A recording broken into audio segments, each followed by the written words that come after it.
किसान कुंभ के कार्यक्रम के मुख्य अतिथि आदरणीय नितिन जी गडकरी सर और मंच पर विराजमान सभी मान्यवरों को और आप सब लोगों को मेरे हार्दिक प्रणाम। तो देश किसानों का है ऐसा हम मानते हैं और 40-42% लोगों को रोजगार देने वाले यह क्षेत्र है। सरकारी और गैर सरकारी सब मिलकर 7.5% के नीचे ही रोजगार देते हैं और सब लोगों के कहना ये है कि कृषि क्षेत्र पर अवलंबित लोगों की संख्या और भी घटते जाना चाहिए, घटाना चाहिए, ऐसा कहते हैं। कितना तथ्य मालूम नहीं। और हम ये भी सुनते हैं कि खेती में सुधार और भी होना चाहिए। जो हुआ है, जो अच्छा हुआ है, जो अच्छा होता रहता है उसके साथ कुछ अनर्थ भी आते रहते हैं, उसकी भी जिम्मेदारी हमें ही लेना पड़ता है। जो हमने फूड सिक्योरिटी प्राप्त की है, जरूर हमारी कई चीज़ों से प्राप्त की है, मगर उसके साथ साथ जो भुगत रहे आज उसके बारे में बहुत लोगों ने चिंता की। तो उसका कारण भी हमें पता है और हमें सोचना चाहिए। और जिस तरह से बताई जा रही है कि ये फूड सिक्योरिटी है, ये केवल इन्हीं चीज़ों से हो रहे, वैसा पूर्ण सत्य नहीं है, वो अर्ध सत्य है। स्वतंत्रता के बाद थोड़ा बारिश कम होती गई, आधा फसल बारिश में ही चली जाती थी, वो बच गई। एक दूसरा, जनसंख्या जैसे बढ़ती जा रही है वैसे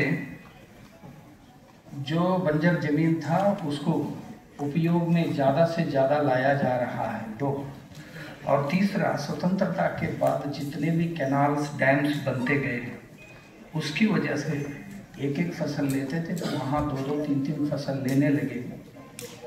और उसके साथ साथ टेक्नोलॉजी जो आया उसका भी योगदान इसमें है। इस तरह से हम फूड सिक्योरिटी तक पहुँच गए। इसका मतलब ये नहीं है कि हम केवल रासायनिक खादों से या पेस्टिसाइड से ही सब कुछ प्राप्त किया। ICAR की रिपोर्ट है 14% किसानों ने ही सिर्फ इनको हासिल किया है, बाकी लोग तो अपने ढंग से ही चल रहे हैं, ऐसे भी हम सुनते हैं। फिर भी आने वाले दिनों में जो तंत्रज्ञान है इसका इस्तेमाल करना चाहिए। ये करते करते हम किसान लोग, जैसे आज रामवीर जी ने सबको यहाँ पर आमंत्रित किया, वो हजारों लोगों से मिले रामवीर जी, कि हर किसान की जो नवाचार है उसके बारे में उन्होंने सुना, देखा। उनको लगा कि ये सब तक पहुंचना चाहिए, सब लोगों तक, सब किसानों तक पहुंचना चाहिए, क्योंकि आदमी जितना घूमता रहता है उतना उसकी ज्ञान बढ़ती रहती है। हम जाएंगे नहीं, देखेंगे नहीं, सुनेंगे नहीं तो हमारा ज्ञान में वृद्धि नहीं होगी। और दूसरी, जब तक हम हमारी इंद्रियों को पूर्ण तरह से खुले नहीं रखेंगे तब तक ज्ञान अंदर नहीं आएगा। हम हमारी संकुचित भाव को थोड़ा सा विस्तारित जब तक नहीं करेंगे तब तक हम किसी भी प्रकार के ज्ञान से अवगत नहीं हो पाएंगे। और दूसरा, बात कम करेंगे और सुनना ज़्यादा करेंगे तो हमारी ज्ञान बढ़ेगी, क्योंकि जो बातें हम कर रहे हैं हमें भी पता है और आपको भी पता है। और जो बातें औरों को पता नहीं है वही बातें हम करेंगे तो अच्छा रहता है। और दूसरी, जिनको जो पता है हम थोड़ा सा बात कम करके कान खोल देंगे, सुनने के लिए ज़्यादा समय देंगे तो बहुत बड़ा ज्ञान का भंडार हमें प्राप्त होगा। जीवन का ये सिद्धांत है, हम कम बोलेंगे और ज़्यादा सुनेंगे तब ही ये प्राप्त कर सकता है। ऐसे एक बड़ा काम देश के इधर जो आप लोग बैठे हैं, आप लोग यदि आपको अवकाश मिलेगा तो हमसे भी 10 गुना ज़्यादा प्रयोग किए हुए लोग आप बैठे हैं।